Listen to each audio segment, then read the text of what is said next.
Well, hello everybody and welcome back to The Slice 2022. How are you? Happy New Year, everyone. Thank you for joining in. News today, big news. The whole tennis world is hot. It's hot everywhere. Everyone's excited. Novak Djokovic confirmed for the Australian Open with a medical exemption. There's no controversy at all. I'm being sarcastic. It's a huge topic right now. There's so many debates about it. I'm going to try and talk about it without being debating or talking about vaccines or my opinions or whatever. We're going to just get into the facts, what this means for the Australian Open going forward. It means that it's a real Australian Open going forward. And we're going to get into kicking off the 2022 tennis season, which I always say this, but I really feel like the 2022 season could be one of the best we've ever seen. I'm stoked for the new year. I'm stoked you're here for The Slice, and let's get into it. I go fair. You been watching The Slice? You're coming at you from the Delray Beach Open, Miami Open, down here on the grounds. This is Novak Djokovic. We are here with the man, Milos Raonic. Welcome to The Slice. Well, welcome back to the show, folks. If you're new here, thank you for being here. Hit the subscribe button, everyone. Hit the like button. It really helps us out. And 2022 is going to be a big year for tennis and for The Slice. We're expanding. As always, we're growing this, and this is my dream to have The Slice be tennis media for the next generation, where we can be hiring our own journalists, having other people on board with this. So I need your help to grow. And the way we're doing that is through the Front Row Show on Patreon. For just $3 a month, you can support the show. And doing that, you get behind-the-scenes access to interviews that we're doing, like the one we just did with Holger Rune, who's breaking into the top 100 as an 18-year-old. But yeah, this year I have a lot of new things planned. I'm actually going to Europe for the clay court swing after the Indian Wells Miami goes to Europe. I'm moving to Europe for a short time with my family, and in part to cover the tour. Get right there in the action. And with the Front Row, I'll be able to give behind-the-scenes looks to people on there. So check out the link below. I need 300 of you, that's my goal, to join the Front Row Show. If you're watching this, you'll be like, somebody else will do it. You're the somebody else. If you've liked what we're doing here on The Slice and you appreciate this type of journalism, I ask you to support, as you guys always have. It's been amazing, but we're really ramping it up this year, and I want you to be along for the journey. So thank you guys for the support. Check out the link below for more information on the Front Row Show on Patreon. Also check out the Holger Rune interview right here. I'll leave a link. It was amazing. The kid is, I've been saying, watch this kid for a long time. The last time we interviewed him on The Slice, he was ranked like 800 something in the world. Now he's ranked 103. That was like a year and a half ago. So he's special. This is the second time in the interview. He's an official, or on the show, he's an official friend of the show. Check the interview out. But today's news, the hot topic of the day that everyone knows what we're talking about, Novak Djokovic is staying alive. He has stuck to his morals, which he didn't want to get the vaccine, and he's been given an exemption from the vaccine mandate in Australia in order to play the Australian Open. So first of all, I'm happy. I'm stoked that Novak Djokovic is coming to the Australian Open, because as a tennis fan, the Australian Open happening without Novak Djokovic there, it's just not real. Like the eventual winner would have kind of had an asterisk if a totally healthy Djokovic was just not at the tournament, because he's the defending champion. He's won it 9 times, and he's the obvious favorite when he's playing and when he's healthy. So it's great that he's there, and I'm stoked that he is. I don't want to get into a debate about vaccines at all. I'm not going to give my opinions on whether I think, I'm vaccinated. I think vaccines are obviously smart, but I don't know if there should have been a mandate in the first place for them to come play. But I'm not setting the rules. I don't want to debate why the rules are there or what they are or whatever. The fact is, in Australia, they said to come there, you basically have to be vaccinated. And from my understanding of everything, the Australian government or the body of sport had made the exemption for Novak to be able to come and then play the tournament. It's not really the Australian Open's doing.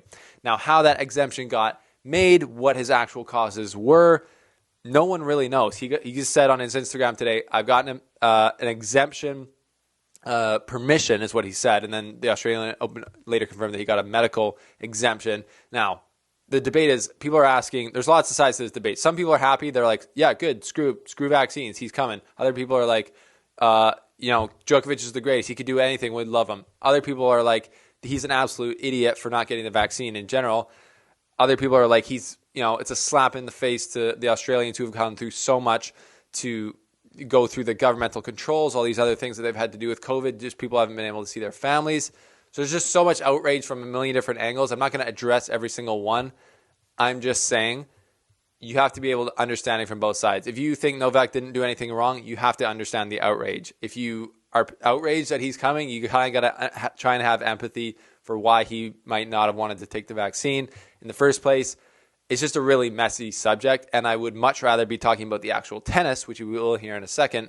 But the fact of the matter is, this is not going to help Djokovic's status when it comes to crowd favorite at the Australian Open. He already isn't the crowd favorite, even though he's the most dominant Australian Open player ever, which is kind of crazy. But if you're a Djokovic fan, you got to hear me. I'm not crapping on him here, because to me, that's his personal choice. He didn't want to get the vaccine, and he found a way to get down here. Good on him, honestly. But you have to understand that the Australians, who have gone through so much with their government and with the lockdowns for almost 2 years now, much more than the rest of the world, it seems, they're going to be pissed that the number one player in the world, who he's the guy that doesn't get the vaccine and gets to just come in and play the tournament while everybody else has had to go through so much. People who've had vaccines still haven't been able to go see people as they pass away, et cetera, et cetera. They haven't been able to live their lives. They've gone through so much, losing jobs, getting fired. People get fired because they're not vaccinated, and now he's able to just come in. You have to understand the outrage about this for those people coming against Novak Djokovic. And some people say, they're just finding any excuse to hate on Novak. No, this is just COVID. We're in ridiculous times. There's so much division. So I would like the slice to be one place where I'm not judging anyone based on their vaccine status. He's here. If the Australian Open, if the government of Australia really didn't want this problem, they could either just not let him in or just not have a vaccine mandate for the players to start with. Pretty simple in my mind. This isn't really a Novak Djokovic problem per se, or an Australian Open problem. It's more of like a lack of foresight, I think, on the organizers. And they just left a loophole open for, I think, Novak to go through. So I don't know any more information on that, really. I've just seen a lot of opinions being thrown around.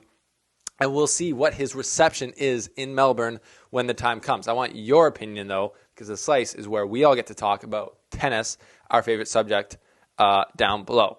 Does what I said make sense? I don't think you guys really come here for my opinion on vaccines, but this is just my opinion on the situation with Novak handling. Yes, he got through. I don't know what he used for a medical exemption, because I don't think he has a serious illness for his entire life winning 20 slams. I don't know what it could be. And I understand that people are going to be pissed. And they are, and we'll see what Aussies do. They don't hold back when it comes to criticizing rich public figures, as I've seen in the past. So, the tennis. The tennis is going to be much better with Novak Djokovic here, obviously. And it's like I said earlier, it's good that he's here. He should be here.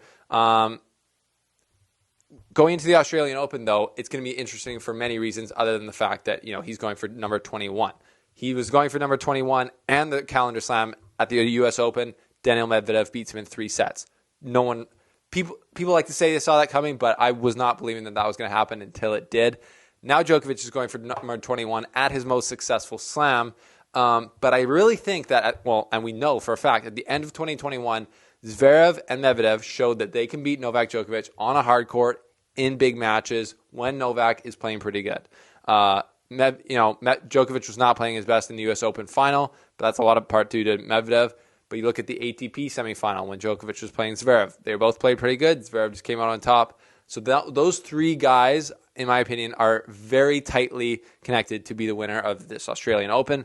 Obviously, Novak is the favorite still because he's won it 9 times. But now, Medvedev's been over the hump. He not only won a major like Team did, but he won a major beating Novak Djokovic in the final. So he will have absolute belief that he can do it again if they were to meet in the final. They'll be number 1 and number 2 ranked. And Zverev's going to have even more belief than he has already, beating him in the in the Olympics at the ATP finals again.